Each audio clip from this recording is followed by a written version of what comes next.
get up, get up, get up.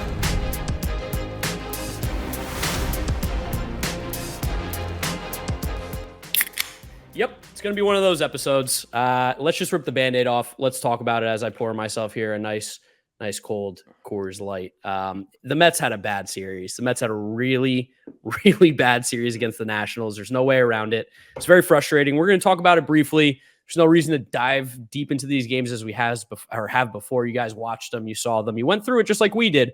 But we will talk about what happened. If you aren't following us on our social media, make sure you are at Mets'd Up on Twitter, Instagram, and TikTok. If you're looking for the YouTube video, go over to the New York Mets YouTube channel. You'll be able to find it over there. If you're listening to us, Apple Podcasts, Spotify, Google Podcasts, Odyssey, wherever you listen, drop us a rating, drop us a review.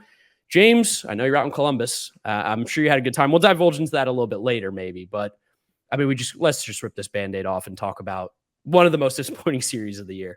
Yeah, literally, I think probably the worst series since they got swept by the Astros for the second time. I think, like, if I can't remembering, maybe this Yankee 2-game one too, but at least the Mets played like somewhat decent baseball in those. This seemed after a series where we gave the Mets so much credit, and even in our personal conversations about like never losing focus, always being locked in, always doing the right things every single chance they got. It just seemed like it was just a lackadaisical series. And that's the kind of thing that happens like in August, September.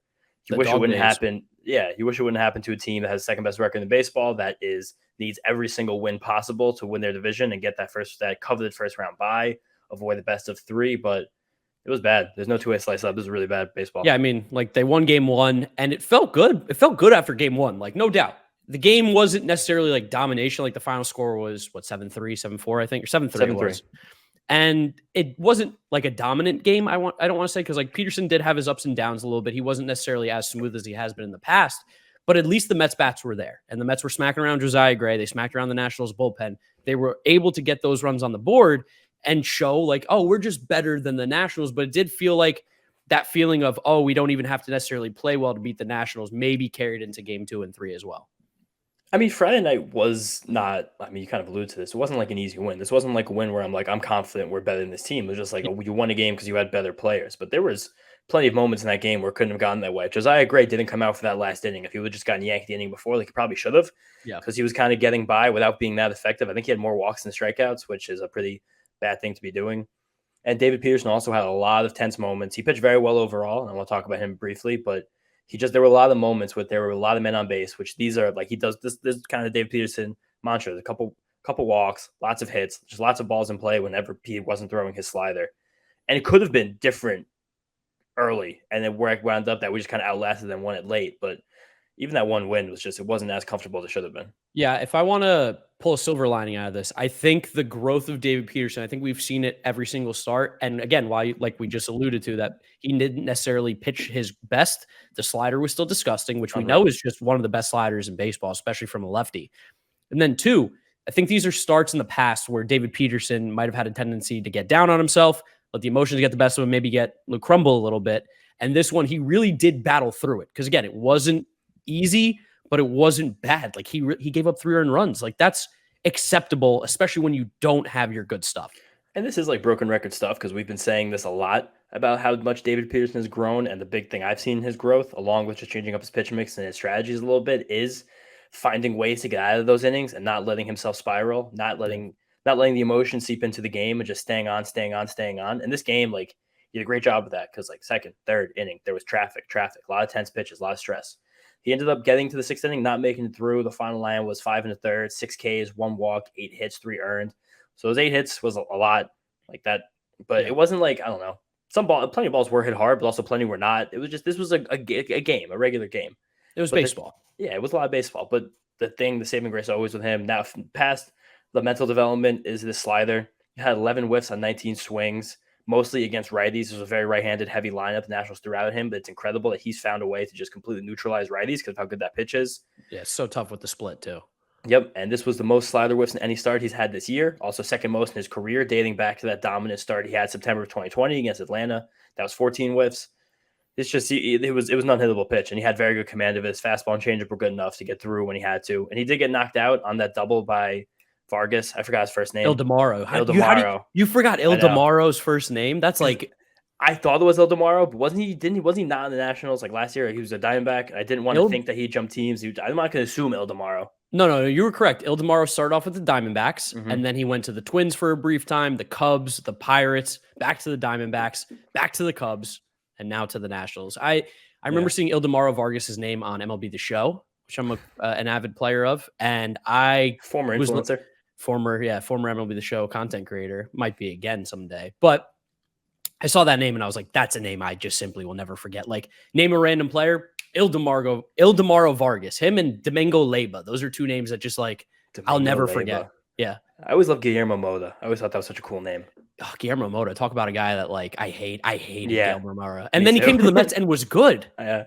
Like, remember what was it, spring training, where he had like that weird beef with Piazza where he used to throw at him in spring training all the time. I mean, I think when you're a relief pitcher like Guillermo Mota, you're just like a big guy who relies on heat velocity. He had one of those classic heavy fastballs. Like, you got to assert dominance over the best player in your team. But I digress. We could talk about Guillermo Mota all day. I would rather. I mean, I don't really want to talk about the Mets losing to the mean, Nationals. I want to forget. There were a couple tiny little positives I also want to take from this as well. Michael Givens did have a good outing. He came in in relief of Peterson in the middle of that sixth inning with a man on second, I believe. Ildemaro Vargas after that double got out of the clean, pitched another good one.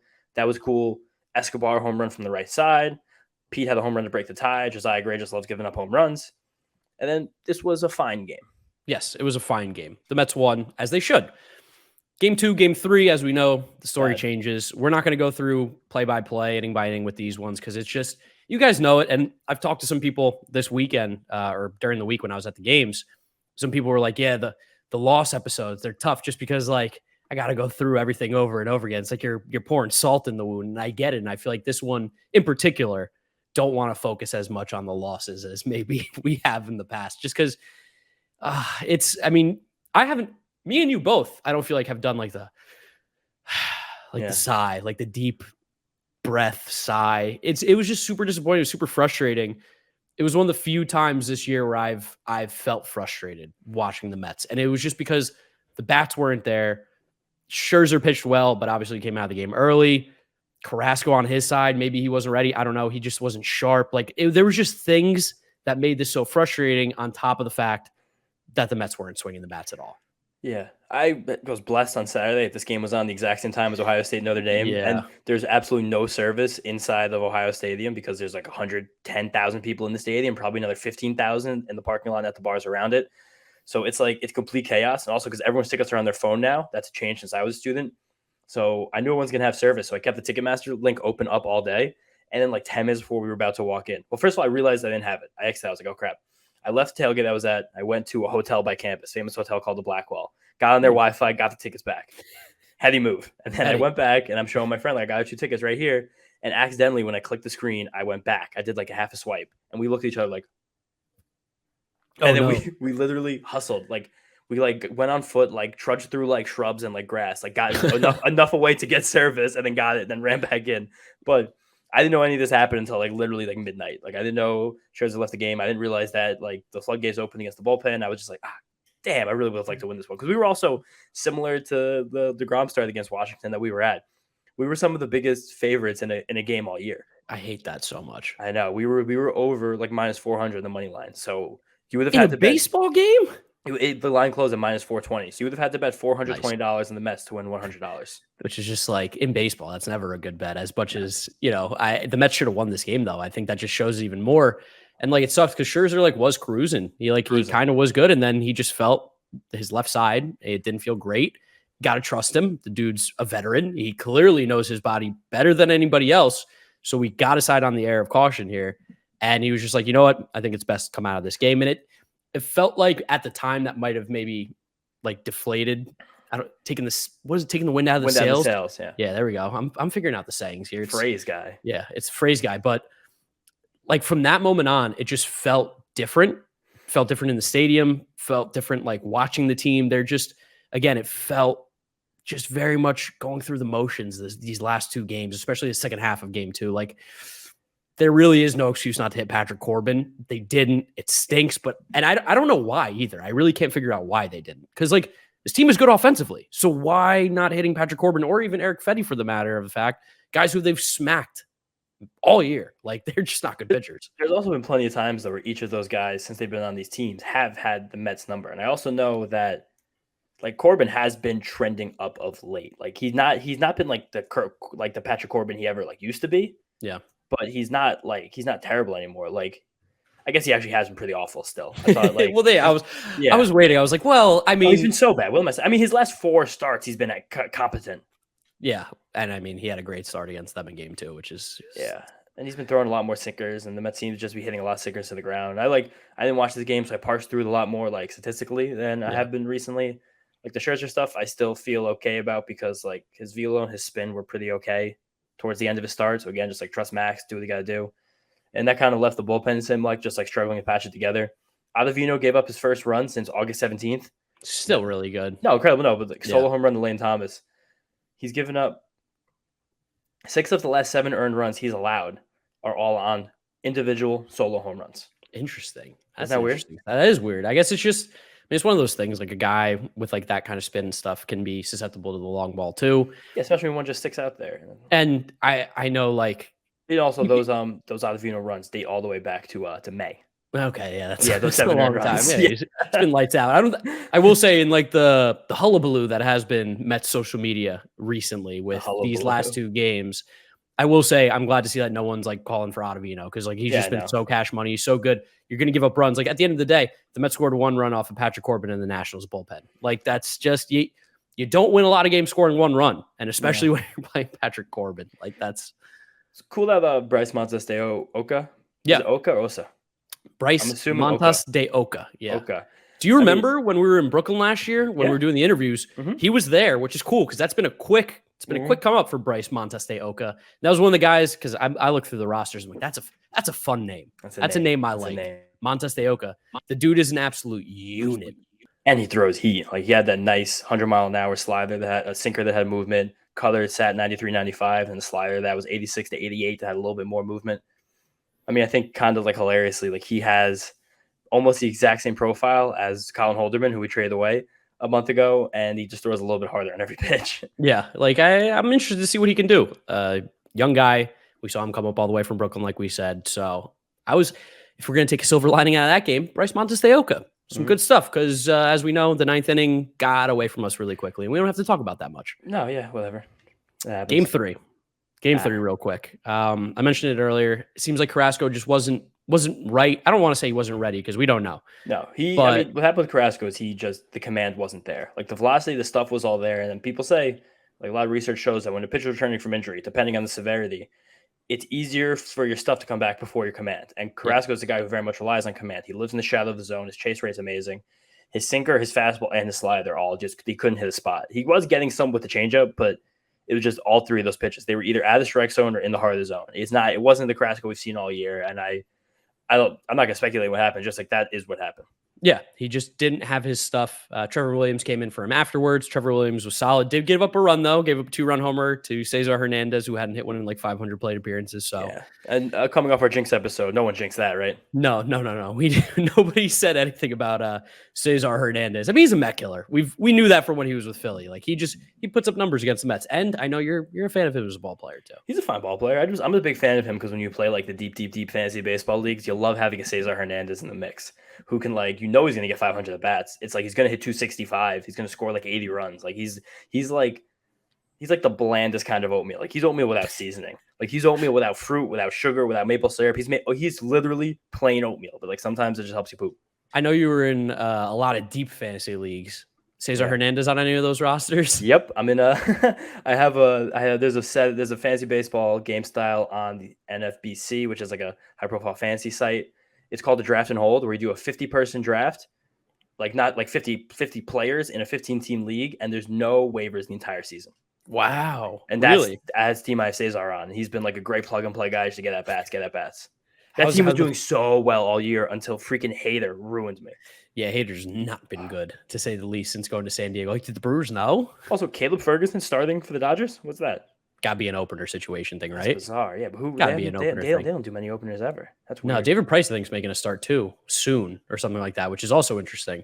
That is interesting. My fantasy season is pretty much over, though. In the league that I'm in with you, I inherited one of the worst teams ever. One of the worst teams ever. I mean, the guy who drafted this team originally or put it together, couldn't have known anything about baseball. That league existed for 10 years before you got in. I think it was just a Okay. guy who, like, in the last 2 years, he kind of fell off, and it was poorly managed. That makes sense. I mean, let me tell you, come 2024, 2025, my team is set. We got Marco Luciano, we got George Valera. A lot of thanks to you, James, That was our for the trade that we made. But I've got a lot of young guys. I've made some great waiver wire pickups. This team is low key. Gotta keep an eye out for me next year. What about you? You got any? You making any deep runs in the playoffs? Because getting to September now. I told you guys this before, but I am absolutely multitasking right now because in my most highly contested, highly competitive dynasty league, shout out Cousin Yuri's league, shout out Commissioner Ryan, shout out playing Dan Suarez right now. I know I listen to the show sometimes, but they can't do it all the time. Dan, especially because he's a Yankee fan. Ew. Yeah, but it's a 2-week playoff, and teams average like 300 to 400 points a week. Like his points league with kind of low scoring. We right now, I'm up on him 6 points, 978 to 972. The next closest playoff team to our point total has 740. Oh my god! And we are not. We're both closing in on 1,000 right now. We've been texting all day, going back and forth. This is an unbelievably intense league. Again, Cousin Yuri's league, one of the most high-profile dynasty leagues out there. 16 teams, 45-man rosters. It's intense, and we're going so back and forth. I have not had one bad pitcher start this week, except for Montes on Monday. But he came back all the way with it today. A great one. Zach Gallen really clutched up for me today. Zach Gallen's a beast. He's so good. He's been so good. He's been for like a month and a half now. He's been like elite every single time out. Has to like give it up a run. 6 points. He has Freeman and Evan Phillips, middle relief on the Dodgers, and I'm having palpitations. I want Dodgers to get smacked around tonight. I want the championship so bad. Oh my god! And I know me and him have the best two teams. So whoever wins has the clear shot at the finals. Oh my god! Yeah. That's a close league. That's a close league. It's crazy. I mean, you guys can see we don't really want to talk much about this game. Yeah, I mean, this was like one of the worst Mets series of the entire year. So we're gonna just talk about some other fun stuff. Also, Columbus, what a great weekend I've had here. Yeah, divulge into your Columbus weekend because on the podcast we all went to 3 different schools. Yeah, I went to South Carolina. James, obviously Ohio State, and John is an Indiana boy. And all 3 of our teams won this weekend. But you particularly had a much bigger and much more important game than either me and John. So how was the atmosphere out in Columbus? It was the game itself was like unbelievably intense because it was such a close game throughout too, and it was a full sellout, like over 110,000 people in the shoe. I just like is it that big? Yeah. In seats or standing as well? Seats, it's about 100 flat, and then standing they squeeze like 8 to 10K more in there. That's so big. I think South Carolina is like in the 80s and gets to 90s with standing, but that's different. That's 20,000 more people. And like, I'm just a veteran at finding student tickets at this point. So me and my buddy's brother, we got tickets. I got them like day of, like real stressful stuff, but I got them both like under market value, like 6 rows off the field in the South Stand student section. And it was like those moments where like, I don't get to go to these games much anymore. I used to never miss one. And like him and I, he's a little older than us too. So he doesn't, same deal. He actually just had a kid. Congratulations to Ty for that. Nice. Baby Congrats, Blake. Ty. We just like had moments where we were like looking around and just like, I can't believe how many people are in here and how many people. And like, it was like standing from beginning to end. There were no moments of sitting. There were a lot of tense plays in that game. Like being around the campus and like partying and tailgating was super fun. I met tons of Mets fans because a lot of Notre Dame people are Mets people. I was spreading the word of the podcast, sending out stickers. Hopefully some of those Notre Dame guys actually caught. I'm shouting all you guys out now. Hopefully you did that. Also, one of the funniest things that happened in this whole weekend, right before the third quarter started, Ohio State was still down or it was close. Maybe it was like a 1-point game. The Shoe usually plays some like very Ohio-based songs in between there. Hang on, Sloopy, for all my weird classic rock fans out there. Hang on, I was about to ask what's an Ohio-based song, and then you named that, and Sloopy. I go, "What is Hang On, Sloopy? Who sings that?" I don't know. I can't even describe it. It's probably from like the 50s. I'm gonna look this up real quick while you keep talking. But after Hang On, Sloopy, it was national game, so it was a little bit more of a commercial break.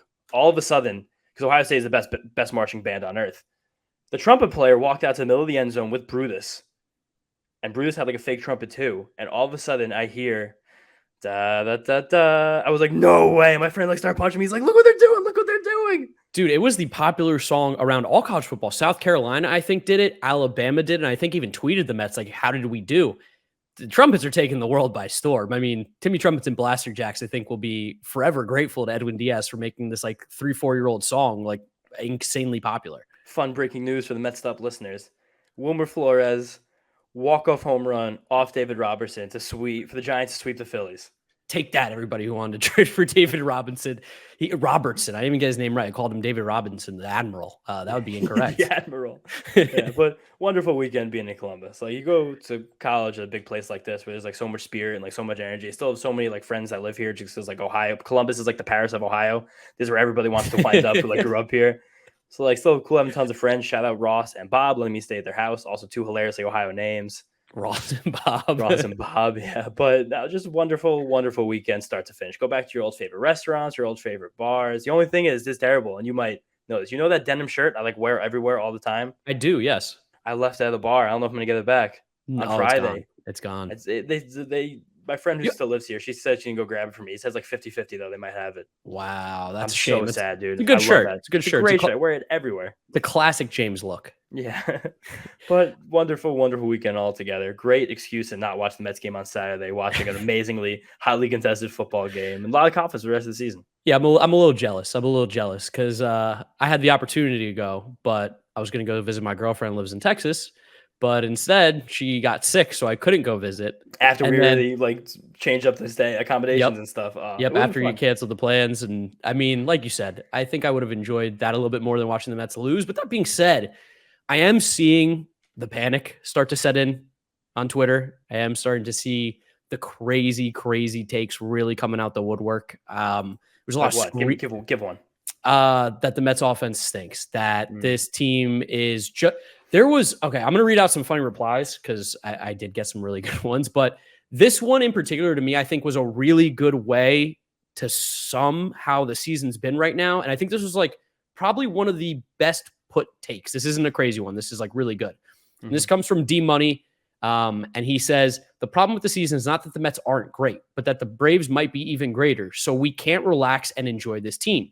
Any other division, they'd be running away with it. And I was like, that's kind of perfectly said. Like, oh, yeah, for sure. The conversation right now by some people, and I think it's ridiculous. You can be frustrated with the losses, but to be frustrated with the team as a whole in general in the 2022 season feels insane because, like D Money said, the Braves are just good. This is like the Giants, Dodgers last year.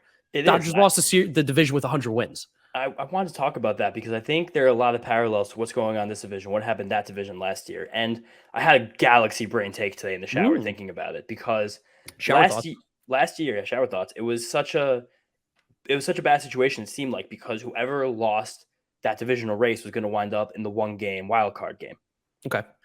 This year, people are talking about how much you don't want to go in that game because the 3-game series and a bye. But I realized to myself, that situation is improved compared to last year. For sure. Having a 3-game series compared to a 1-game series, it's still not like the end of the world to not win this division. I still want to do it. I still think we are going to do it. So we're still in a great position to do it. But it's it's almost like there's like this inflection point, and we learned this from the Dodgers and Giants last year, killing each other and allowing the Braves to do what they did.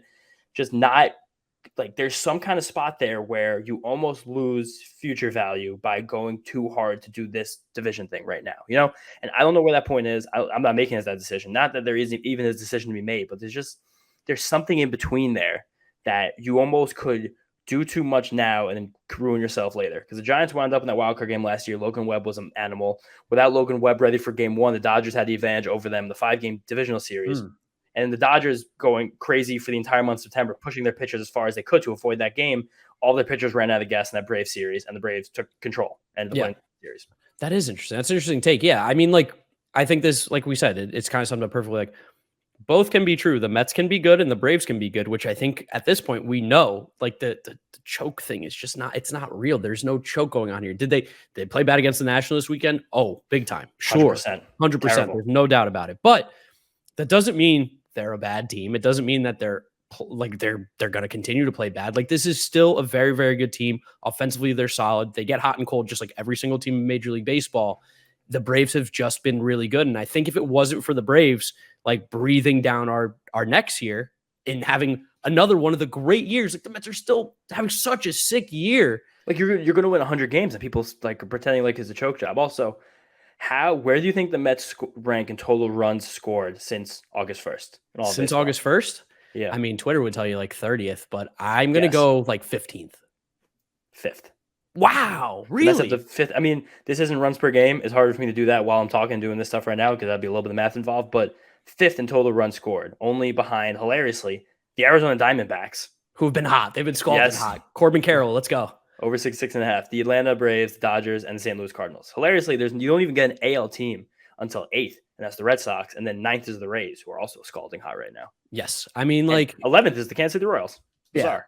There's a lot of frustration that has turned into overreacting. No, like I'm frustrated too. Like I'm very frustrated that the Braves couldn't, like the Braves are having one of the best like 3-month stretches in the history of their franchise. I'm frustrated that it's happening the same year the Mets are having one of the best seasons win-loss wise in the history of their franchise. Like those two things happening at the same time stinks. It makes me mad. I get up every day and be like, wow, it'd be so nice to be able to just zone out for this September against like the worst teams in baseball, have a 15-game cushion division, clinch something and enjoy ourselves. Sick if the Braves stunk. It would be awesome if they were terrible. I would love for them to lay down, but they're not going to. And it almost like, I mean, this is what, to be fair, if you're a fan of baseball, this is what you want. Like, no, this is it. Like, this is what it's all about. This is exciting. We're gonna have playoff atmosphere the rest of the way. Like from here on out, every game is going to be intense. Every game is going to be high intensity. Stadium is going to be packed. Like it's going to be awesome atmosphere. The Mets just have to play the baseball that they have all year, which is good. You got to keep doing your game. Can I tell you something else funny? I'm just like tracking this Dodgers Padres box score because I'm really making sure Freddie Freeman doesn't murder my hopes. Caleb Ferguson was the opener for Ryan Pepio. Caleb Ferguson, who's like one of the best relievers in baseball, who the Mets handled greatly last week. A very good reliever that the Mets absolutely got to in tremendous fashion. As an opener, he just struck out Ha-Seong Kim, Juan Soto, and Manny Machado to start that game on 11 total pitches. That's crazy. I mean, it's just baseball is such a day-to-day sport. It's such a day-to-day sport. If you have any little type of mental weakness on a given day, and the Mets have been so good and not having that ever this year, being completely focused, completely locked in, doing every single thing, every little thing, every single day to win, just losing that concentration for a little bit. And I could see how they would have lost that concentration. Like, the Mets just got off a crazy emotional stretch in their schedule, very intense stretch. Yankees, Braves, Phillies, Dodgers. Like, these are the teams that if you want to go deep in the playoff run, you want to go beat the World Series. Like, those are teams you have to beat. You have to know you can beat them. And they're playing them over and over again with no off days, with a couple injuries. A couple of the better players also not as hot as they have been all year. And they did great. They did great over that stretch. And now you get the Nationals like, I can relax. And then like a tiny little thing that happens, like Max Scherzer leaving a start, you probably lose a little bit of concentration. And you have to sit. Everyone's looking at each other. We have to get it back together. Because there's another game on Monday, Labor Day at 12:30. Which is awesome. I love the early start. Here's the funny tweet. I found it. So this came from someone who doesn't follow me, but replied. I don't know how they got to it. But this was into me being like, I'm frustrated, but it's not the end of the world. Like, this team's still good. It's just, it stinks to lose this series. The guy goes, that speaks to either A, blind optimism, which we have numbers. We have statistics that we can look at. It's not blind optimism. It is real optimism, if you're going to call it anything. Like, there's truth behind it. Or B, you haven't been a Mets fan very long. And then he cited all times for which we've been alive for. I know you like to believe sometimes I don't remember this stuff, but he said 1999 Game 6 NLCS, 2000 World Series, 2006 Game 7 NLCS. He just like listed the worst things that have ever happened. Yeah. What's funny too is like all these NLCS, World Series, NLCS, like choke in the 2015 World Series is like a hilarious sentence to read out loud. Like, I mean, the Mets were leading for that World Series more innings than they were trailing. For sure. But like really at the end of the day, like the Royals, they won. Like it wasn't necessarily a choke, I don't think. Like also, people throw around the word choke in sports. Anytime a team loses, it feels like as well.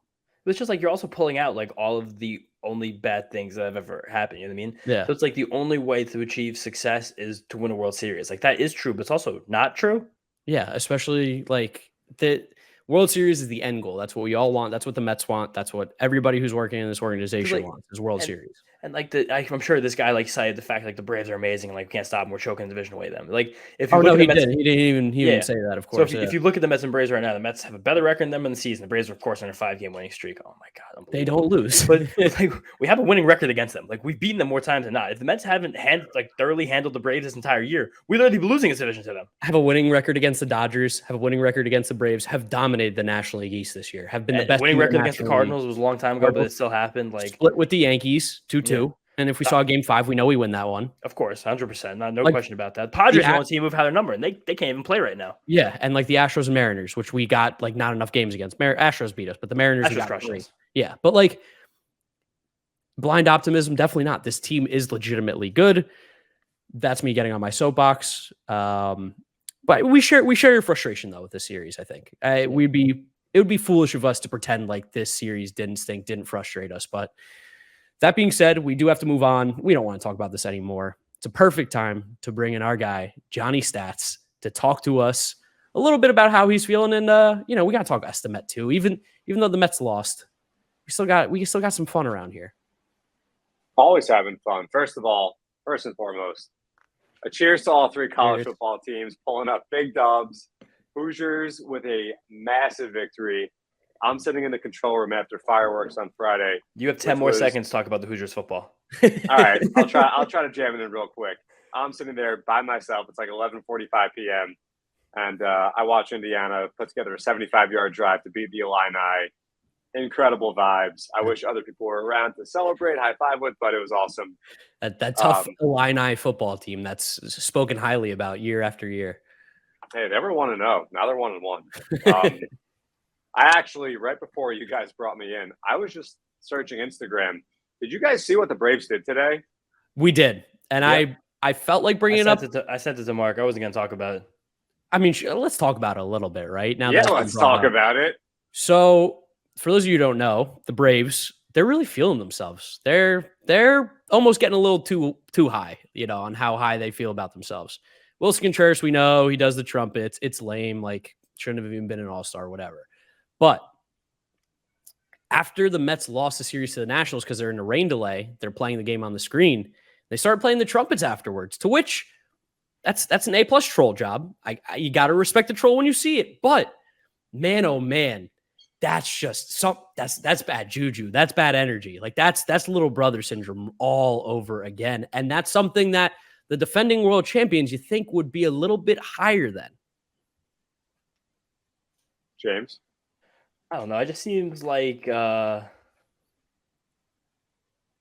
their perspective, it's why even try to do that? Like, who are you trying to get mad? Like, why are you trying to do that? Like, I don't know. For a team that you've lost to more than you've beaten this year, a team that you are still behind in the standings against, like, it seems like kind of Mark said, like a little bit of a little brother move. It was just, it's so bizarre for a team that is the defending world champions too. Like, I think if you're, I don't know, like the Miami Marlins and you want to do something like that, like you're hot this year and you want to have some fun because you're like, we're having a miracle season. Let's try it. Okay, sure. But you expect a little more class from the Braves, but I don't know. I guess that's just Atlanta for you. Oh, the Braves have no class. They have they have a racist chant that they support as much as they can. They've made such a big deal about Narco, and I've seen so much on Twitter recently about like whose song it is. It's Edwin Diaz. He was using that song in Seattle. He went away from it when he came to the Mets, I guess, like change of scenery, change of song. But he was using that song before William Contreras came into the big leagues, which, by the way, he made his debut at Citi Field in 2020. But like, I mean, facts are facts. How could they ever lay claim to that song given those facts? I don't get it. And then I think Blaster Jacks went on a podcast and was like, no, this is an Edwin Diaz thing. I'm sorry. Yeah, he did. I love that. I love to hear that Blaster Jacks and Timmy Trumpets are both like very fully in support. This is Edwin Diaz. This is the Mets right now. This isn't about you, William Contreras. Not about you. Of course. And it will definitely be weird if the Mets and Braves do cross paths come postseason time, because every time Contreras came to the plate in that series where the Mets were in Atlanta, I think it was like the 14th, 15th, 16th, around that time, mid-August. Mm-hmm. And you heard that song. It was just like, what in the world is going on here? It doesn't make sense. It's not like, if we're going to talk about the song for a second, like the vibes the song presents, it's not a walk-up song. Like, this is a get hyped up song. This is like, I'm coming in for relief. Like, you let the song play out a little bit, you let the crowd get crazy. As a song where you're walking to the plate, it's like, it's weird. It's epic. It's just like you wouldn't come out to Enter Sandman. Like, that would be like a horrible, horrible walk-up song. Hell's Bells a walk-up song? What are you doing? Yeah, no, you made the point, James. Like, you need to get to the drop in that song, especially. And I mean, unless you're leading off an inning, and I've noticed this, PJ Razor at Citi Field. If the guy's leading off an inning, you hear absolutely best in any sport. If you hear the entire, so like Jeff McNeil today, I noticed he led off the 7th inning for the Mets. Rock of Ages is his walk-up song. Whenever Jeff McNeil leads off the 7th inning, because we do Lazy Mary and the 7th inning stretch, obviously, you get to like a second verse of Rock of Ages that you don't usually get to hear. And I always say it, like, wow, you don't usually hear this part of the song.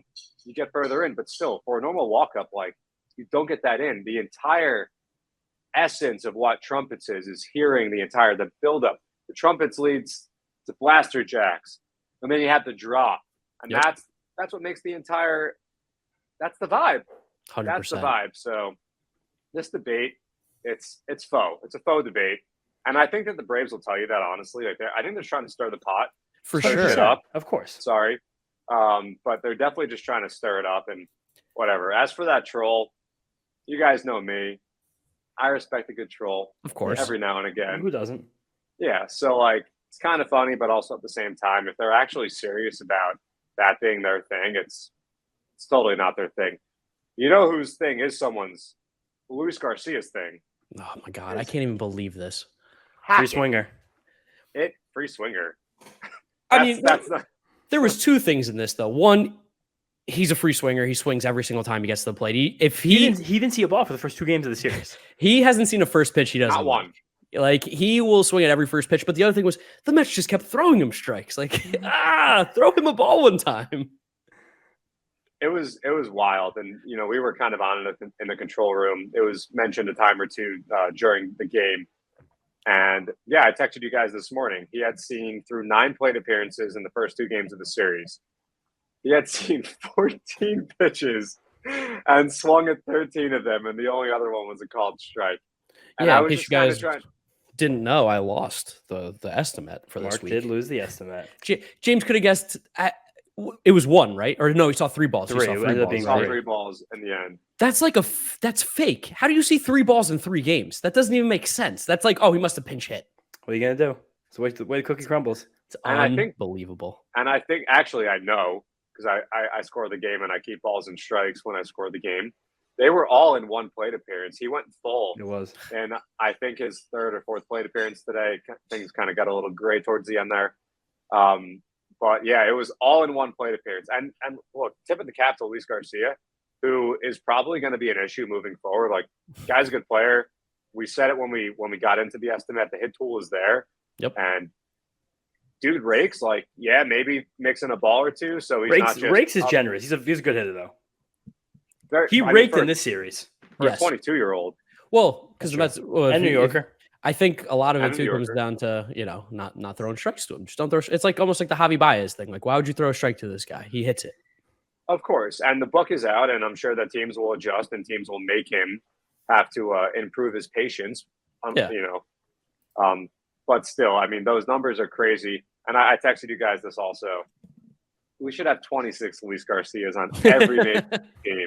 Just up there, swinging, looking to hit, entertainment value, keep the game moving. Luis Garcia is that dude. I think you can appreciate as a baseball fan a guy who's looking to hit.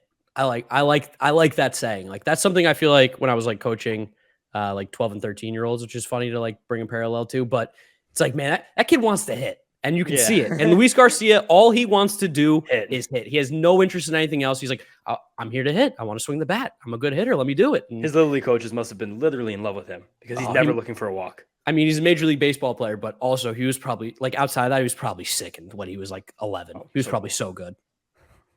He's still good. Before we get to this estimate, I just, James, you mentioned the denim shirt. So I just want to go back to that. This shirt, was this like if you go on a first date, you wearing the shirt on a first 100% no. It was a Hell thrift no. from years and years ago. It's just like it was loose It's a darty fitting. shirt? No, it's not that either. I don't speak to that kind of language. I mean, Mark and I weren't in fraternities like you. It's just it was a good shirt to wear like at this time of year or like in the springtime where the t-shirt isn't warm enough for the entire day, and I just want to put like a little something loose over it, get a little bit more color in the look, and just have a tiny bit more warmth. Only long sleeve shirt I brought on this trip, and I'm cold today. Oh, it's a long sleeve denim shirt. Long sleeve denim. And even more hilariously, because you guys know I'm not an accountant. If anyone met me, the last thing they'd probably ever expect me to be was an accountant. But I was an accountant for 10 months, a full-time job I had in Ohio. And this shirt says Ohio CPA on it right here, like a little patch. Nice. Good, some funny stuff. That's amazing. Wait, but all right. So let's backtrack.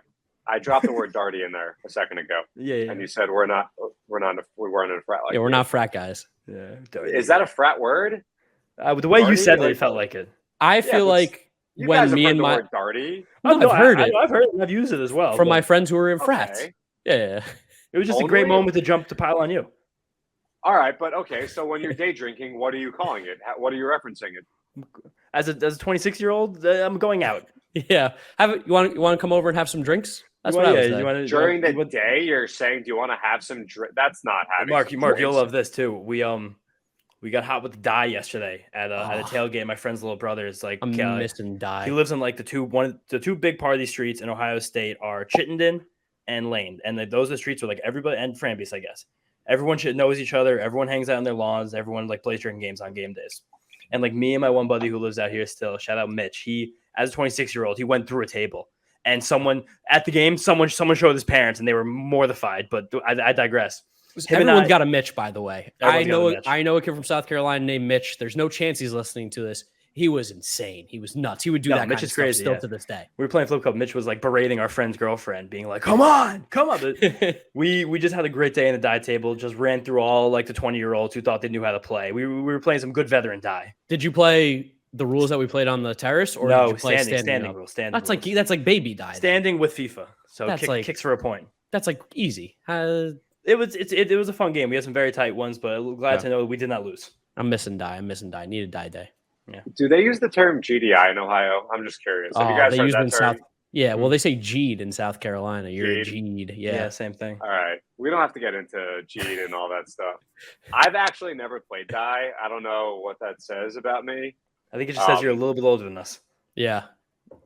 Maybe. We'll have to get John out to the city to get some die in one day. That'd be shocking. John would have to do so much preparation to do that, between transportation, between like preparing himself to drink. That'd be crazy. That'd be like you need like a week's notice for John to play die.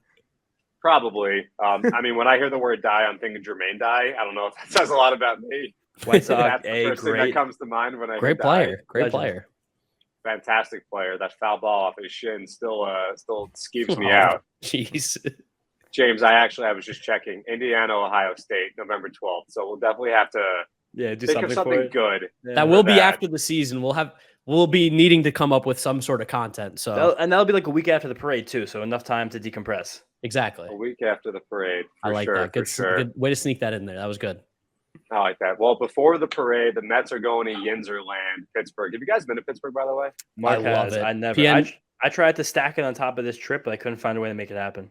PNC is my favorite stadium outside of Citi Field, of course, in baseball that I've been to. The people who work for the Pirates are really nice. Shout out my guy Terry, who hooks me up with stuff. He's a beast. The city's great. The food's really solid too. Shockingly, like I don't think Pittsburgh's known for its food, but I've had great food in Pittsburgh. Permanente Bros, good sandwich, and really good. The skyline from the home plate view is 100% the best view in all of baseball. Like I don't think there's anything that comes close. It's so awesome. It's a great baseball city, even when their team stinks. Like the fans that do show up really do care.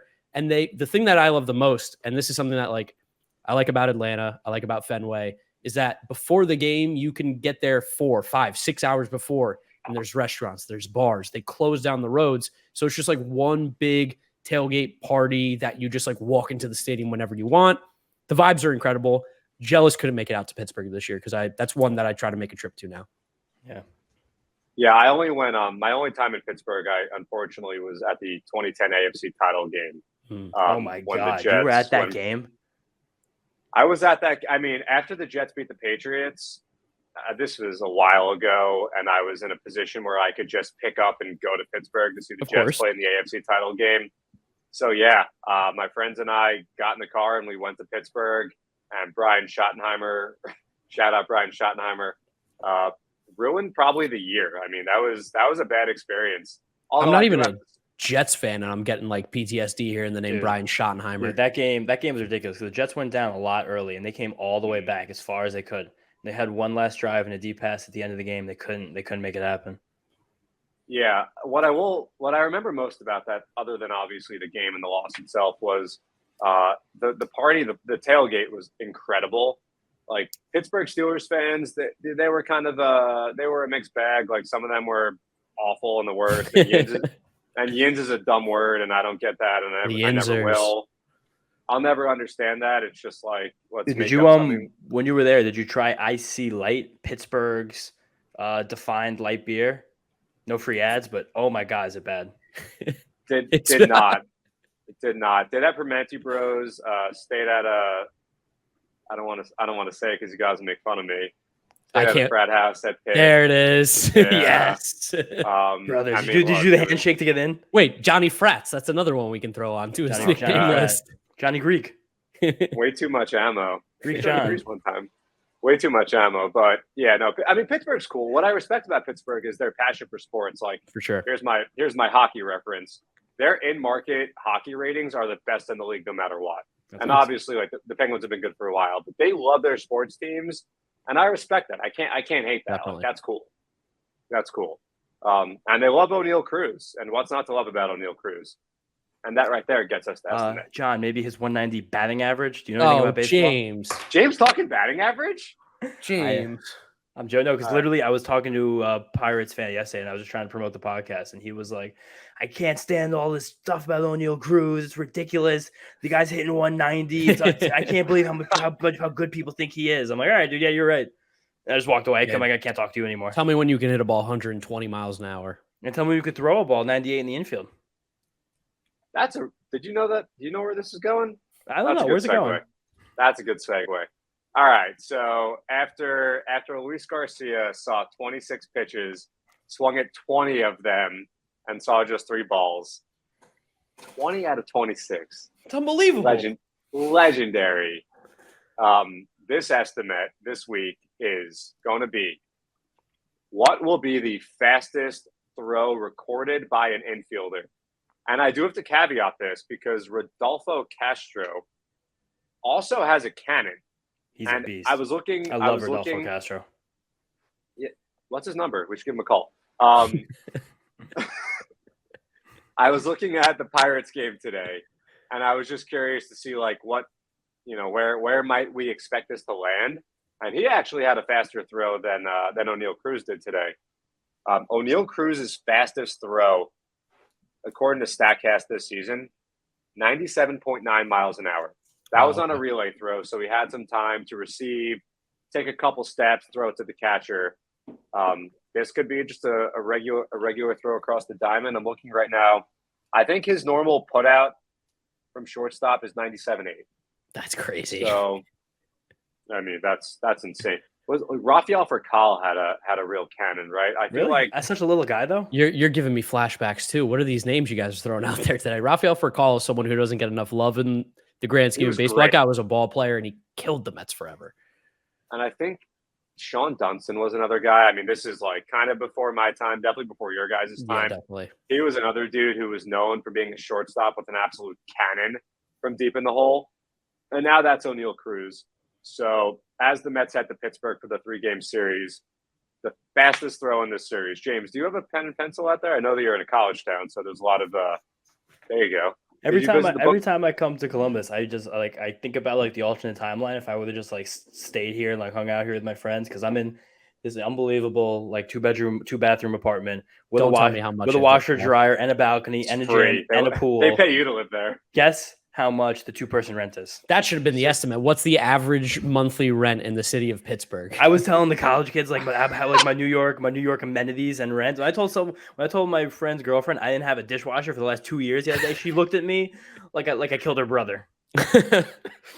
I'm paying $3,400 for a 1-bedroom, 1-bathroom. I'm gonna be sick to my stomach to hear that is like $1,500. That's my guess. All right, You're talking about the entire thing? entire the thing, entire thing? full thing. I would say like 1,800. It's 1,800. Oh, it's so cheap. Holy crap! Did I just That- put an estimate? Yeah, there John you go. wins. I did say it, and I'm sure you heard that. And you're playing it off, but no, it's I didn't. But Every time I come here, I look around. I'm like, oh my god. John, on the throws, can I get what the hardest throw was in today's game from them? I think that would just help give me a baseline here. in today's game, Because I have a Are number you that getting I these want. stats? Are these on Statcast? so there's a research site that is technically private.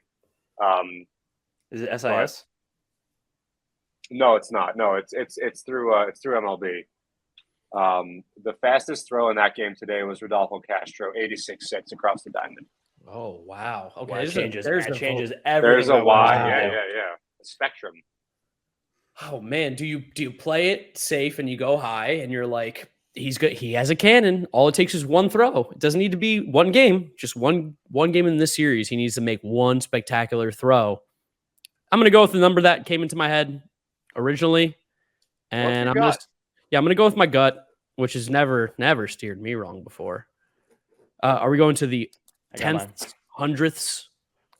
10th. Let's do just the 10th. Okay, I changed my number real quick because I thought about James, and I'm gonna go.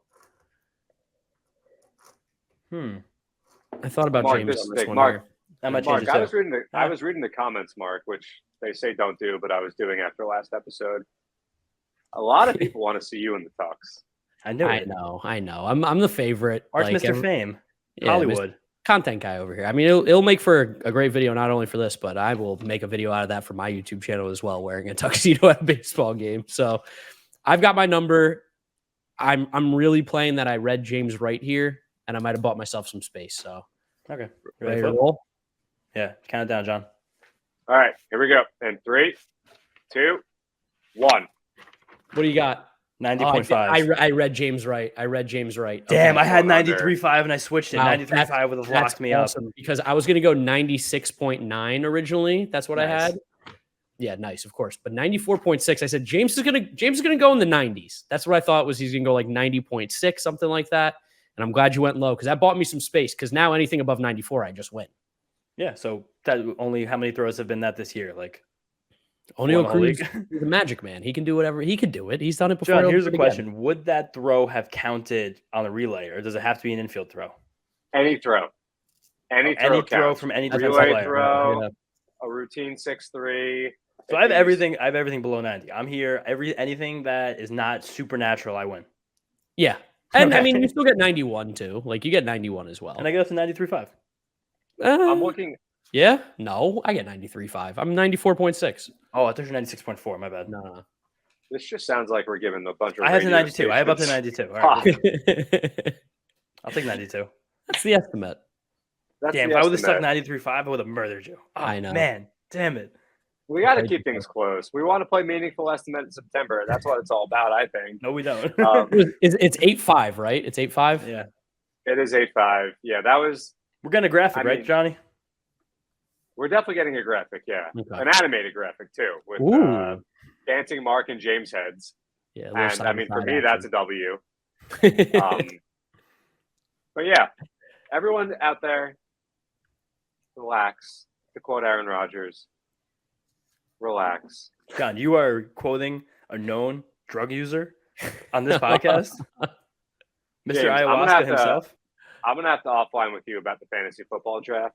Okay, I I've got got like you. 3 in the next like 48 hours, and I'm nowhere near ready. I'll give you a So- nice cheat sheet primer after this. Yeah, I'm so locked in right now. It's stupid. Yeah, we'll save it for after this because we got wrap. We spoke that we're gonna have a 30-minute episode. 30 minutes. 30 50 minutes was. 50 minutes. It's at 50. I was so supposed to grill burgers, and it's now dark, and I failed to do that for I'm my so hungry too. brother-in-law Oh my god.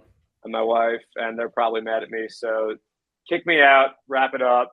I'll see you guys next time. see you, John.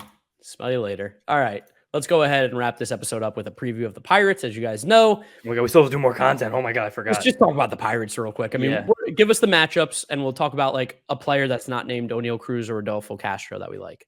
Monday, Labor Day matinee, Taiwan Walker versus Mitch Keller.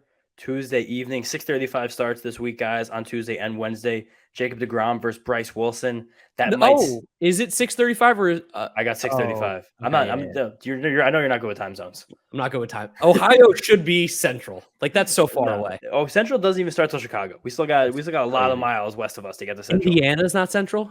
Parts of it are the parts that are west of Chicago. That's nonsense. Like I had a friend, you Mark, you know now, who grew up in Valparaiso, Indiana, and she could travel, she could mix time zones in a day because That's she was crazy. right on the edge of the time zone, which it would be. I would be so terrified living in a place like that because I'm not a timely person. Not at all. I'm 15 minutes late to my entire life. So if I was on like a border of a time zone, I'd be twisted up. Yeah, that's got to be hell. Yeah, but DeGrom versus Bryce Wilson, Tuesday evening, 6:35. Probably going to reset the heaviest money line favorite so far this year. Reset it again. This might be the first minus 500 we've seen all year, which I hate. And then Wednesday, last game of the series, again, 6:35. Chris Bassett versus Johan Oviedo, who I actually liked a little bit when he was a Cardinal. He kind of lost his way in the last year. But the Pirates have had some minor successes with pitching development recently. I think he's someone to watch. He's got some stuff for sure. Got some stuff. Nice changeup. Who's a player you want to watch out for? Because I know mine is Ke'Bryan Hayes, and I know his numbers are not good this year, but I will not ever slander Ke'Bryan Hayes. No, he's awesome. He's really good. He does stuff so well. First off, at third base, lights out. He's probably the best defensive third baseman maybe in baseball right now. Would you go there? The Nolan Arenado stands are going to murder you for that take. Yeah, I mean, he's also really good. You know, I'll give the tip of the cap to Nolan because he's done it for years, but Ke'Bryan's a close second. Ke'Bryan's a freak. Ke'Bryan's going to have like some kind of adjustment at some point in his career, and he's going to like get near an MVP award. Yeah, because he's just a guy who puts the ball on the ground a lot right now, and he's always been a guy who's very athletic, great hit tool, and the power's there. You can see in his exit velocity, he just can't lift it enough. It's going to happen. That's exactly what I was going to bring up. I was like, exit velos, like percentiles, 86th percentile on average, max exit velo is 89th, hard hits 88th. He just hits the ball into the ground. So keep an eye out for Ke'Bryan.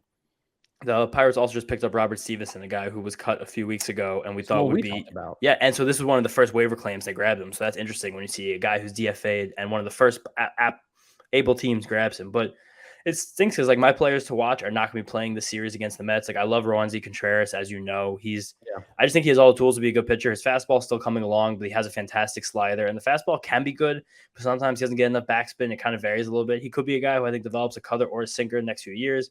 I like him a lot. One of my favorite pitching prospects in baseball. Also, shout out David Bednar, one of the best closers in the whole game. I'm literally staying at David Bednar's cousin's apartment right now. Literally, that's where I'm sleeping this trip. Ross, one of my best friends. David's sick. He's on the shelf right now, and he's in this weird situation being on the IL right now where he doesn't have enough to get arbitration eligible service time.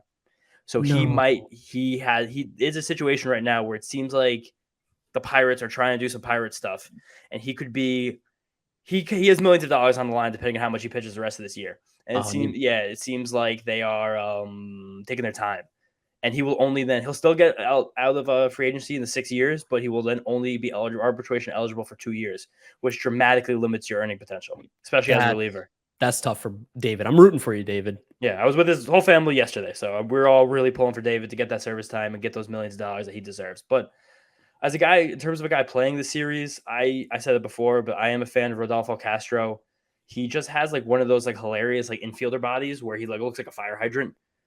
Like he's just like really big shoulders, like really thick dude, and he hits the ball hard. Max exit velocity this year of 111.6. That's an 80th percentile in baseball. Above average barrel rate. He's ran that every time he's been in the league. He's always just had problems with pitch selection and had some problems with defense, but he's only 23, and I think there is a lot of potential in that bat. If you remember, Rodolfo Castro got his first ever start, I believe, against the Mets last year with the Pirates, and he hit 3 home runs in the series against the Mets. So Met killer. Love that. And Brian Reynolds still too. He's good. Yeah, Brian Reynolds is a great baseball player. He's been a little cold recently. I know that because he's on this fantasy team that's only up by 6 right now. He only had a 7-point week, so I'm a little disappointed in Mr. Reynolds right now, even though he's a good player. But we're getting the Pirates also. We're getting them for 4 games in another week and a half, so we're going to get used to them here. Yeah, definitely. And the Mets are a good team. Should handle the Pirates. But this is so we know after this national series, cannot take any of these games for granted. You got to beat the teams you should, especially coming down the stretch here. We have a 1-game lead as long as the Braves win. I don't know if that game's going on. Game's over. Anymore. It's a 1-game lead. It's a 1-game lead heading into Labor Day. 1-game lead heading into Labor Day. Just keep winning. This is going to be really, really hard to say, and I think people might get mad, but like, just worry about the Mets. Honestly, if the Mets just keep winning, it doesn't matter what the Braves do. Technically control their own destiny. Literally, if we don't lose another game, we win the division. Yes, so just don't lose anymore, and we don't have to worry about those pesky Braves. They're going to lose at some point. They have to. That being said, I think it's a perfect time for us to wrap up this episode, which we are incapable of doing a short one. We just like talking about the Mets and baseball. I can't believe we talked for an hour. Like I'm going to be. It's like 8:00 in Columbus. It's kind of hard to get dinner at 8:00 in Columbus now. I don't know what I'm going to do. It's almost like we're paid to talk about this baseball stuff. It kind of feels like that sometimes. Yeah, we love doing this. But thank you guys for listening. Thank you for watching. Make sure you follow us on all our social media at Mets'd Up. We have a Mark Cannasign ball giveaway coming up this week, so make sure you are following us over on Twitter at and the Max Scherzer interview. Yes, so follow us on all our socials. If you're listening to us, Apple Podcasts, Spotify, Google Podcasts, Odyssey, wherever you get them, drop us a rating, drop us a review, download, and subscribe. Follow James on Twitter at James_Shiano. And follow me at Giraffe Neck Mark. Thank you guys for listening. Thank you for watching, and we'll see you after the Pirates series. Peace out. Peace out, guys. Thanks for listening. Get up, get up.